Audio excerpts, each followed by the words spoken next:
based on your time as a Minister of National Security, what is at the root of this problem we're having with the issuing of gun permits? Well, since the FLA was established, I believe, sometime in 2006, thereabout, I think it became operational sometime. 06. Yeah. There really was not a lot of controversy surrounding it. The first time we had a controversy and so-called scandal around FLA was in 2017. Up to that point, it seemed that the agency was operating in the way it was intended. In fact, it was established to remove a source of corruption from the JCF. And it seemed to be operating properly in that way. In fact, I remember during my time as minister, the FLA was one of the agencies that was, received awards from the Civil Service Association and others based on its professionalism, its customer service, its performance.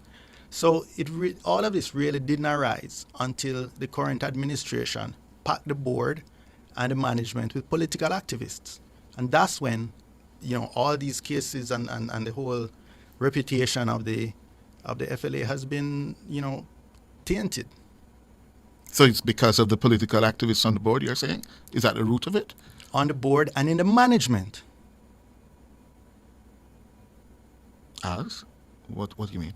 Well, a former JLP councillor was appointed the CEO, and the chairman was a former chairman and deputy chairman were former candidates and well-known JLP activists. I'm not talking supporters. I'm talking people who offer themselves at the front line in representational politics.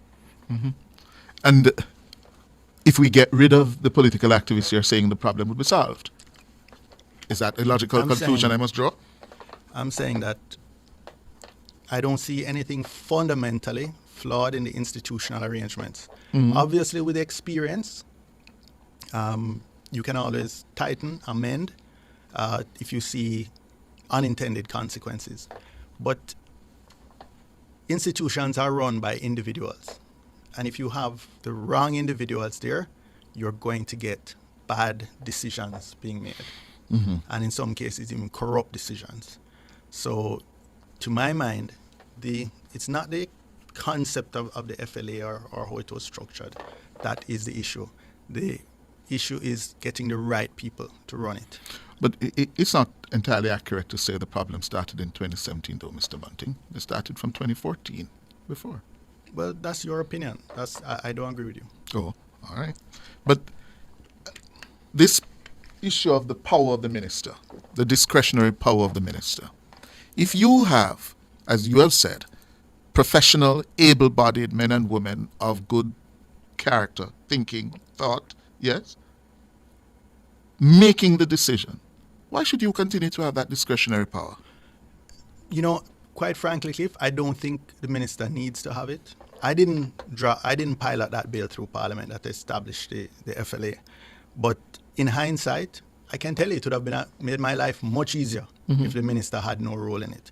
I sit on the Joint Select Committee that is reviewing the new firearms bill. And my own view is that it might be better to just have the appeal made to that review board. And whatever they rule stands. So you're saying get rid of that ministerial power of discretion? I have no problem with that. And as I said, based on experience, if you look at many of these pieces of legislation that were written decades ago, they usually give the ministerial discretion at the end of the day. In the case of NEPA recently, for example, we've seen where the environmental permits were denied. The NEPA approvals were denied, and an appeal made to the minister, and the minister overrides NEPA. Mm-hmm. I think, as with practice, it's probably better in hindsight if we have a sort of quasi-judicial body as the firearms, as a review board is constituted to just make the final decision. And then an applicant, if they are dissatisfied, they can always seek judicial review of these decisions. For the record, yes, because I cannot allow it to go without being challenged. You said the problems began after 2016. I said the public, when we heard, with the first we're hearing of public issues of scandals, etc. I know allegations have been made. When you told the Parliament in 2015, yes, that the head of the applications department had resigned following an investigation into its operations. You made the disclosure in the Parliament, yes, while responding to questions from the your opposition counterpart, Derek Smith. You did not reveal why the probe was ordered or the results of the investigation. Why not? What happened? Well, clearly in that case, the system worked. There was an individual that it was felt wasn't operating with the kind of integrity that was required to be in that agency. Meaning the head of the applications department at the time. And they were removed. No, you haven't answered me. The head of the applications department at the time was removed. And why was he removed? Well, as I said, I didn't give those details in Parliament, and obviously it's for a reason. If you oftentimes sometimes actions are taken on the basis of intelligence or information that may not arise, that may not reach the level of a criminal conviction, and therefore, do you want to be there abusing parliamentary privilege to be calling the person's name when you well know that if you were outside of Parliament, you couldn't do that because you would be sued? So I'm not going to, abuse the absolute privilege of Parliament to call somebody's name on the basis of intelligence reports or information, but which don't rise to the threshold of But the corruption, offense. the corruption preceded 2016, 2017. That never No, left you will always find individuals in any system, in any organization, who are corrupt or who abuse their office. But that's a difference from regarding the institution as being corrupt. So are you now saying the institution is corrupt? Well, persons can draw the public can draw their own conclusion, but just looking at the dozens and dozens of questionable cases, I do think it casts a shadow over the entire institution. And if you look at many other things, I'm not just talking what this report, I think, ends in 2017-18 in terms of the time period that it covers. But just since that, just look at all the various cases of arbitrary and capricious conduct of the FLA and its leadership in recent times. There was a dealer who handed back in his licenses, a dealer and range operator, just a couple of weeks ago, because he was frustrated at just the capricious decisions that were being made, and which effectively made him unable to operate in a viable way. Mr. Bunting has told us that he's in support of that ministerial power of overturning a decision of the duly constituted authority. Yes? He wouldn't have a problem with it being overturned. And then he seems to be telling me that the institution, the FLA, is corrupt.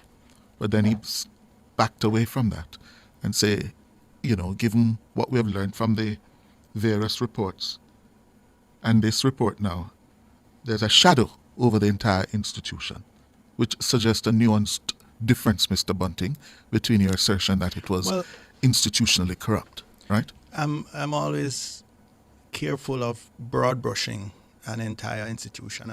I don't know how many staff the FLA has today, but I recall there was well over 100, somewhere, many persons. And to broad brush an institution might be unfair to good, decent individuals. So you'll step back from that. So I don't want to broad brush an entire institution, but I'm just saying that many of the decisions, and these decisions would have been made at senior levels, are very questionable and cast a shadow over the institution. Some weeks ago, we had a former deputy chair of the board of the FLA, Mr. Dennis Meadows, who was figured and fingered in this report on this program. And one of the things he told us is that there are a lot of Jamaicans who were prepared to bribe the powers that be or investigators at FLA to get a gun license, to pay millions. Yes? Are you aware of this? I have no first-hand knowledge of that. But you have second hand.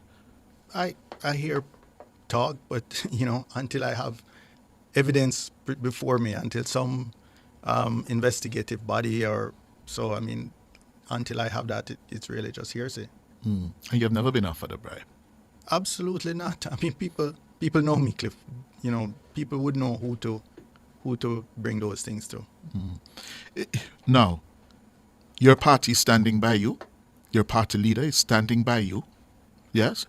And the party is taking a hammering for it in some quarters. Yes? Now that Mr. Montague has resigned. Yes? People are now weighing up the two of you and say, here you go. The PNP continues to wink at corruption. The PNP continues to make big excuses when caught. Yes? How you respond to that? That you've put your party leader in a difficult place. I respond that there are many persons with partisan objectives who would love to try and create some false equivalence between the two situations. And I understand their objectives, and I know that they even have some persons in media who are complicit in it. But that's par for the course. That's the territory we operate in. One thing I know about my leader and my party is that we operate on the basis of principle, not pandering to, the ebbs and flows of social media opinion on any given day or week. So he has spoken for himself. I don't need to speak for him. The party issued a release under the signature of the General Secretary over the weekend as well.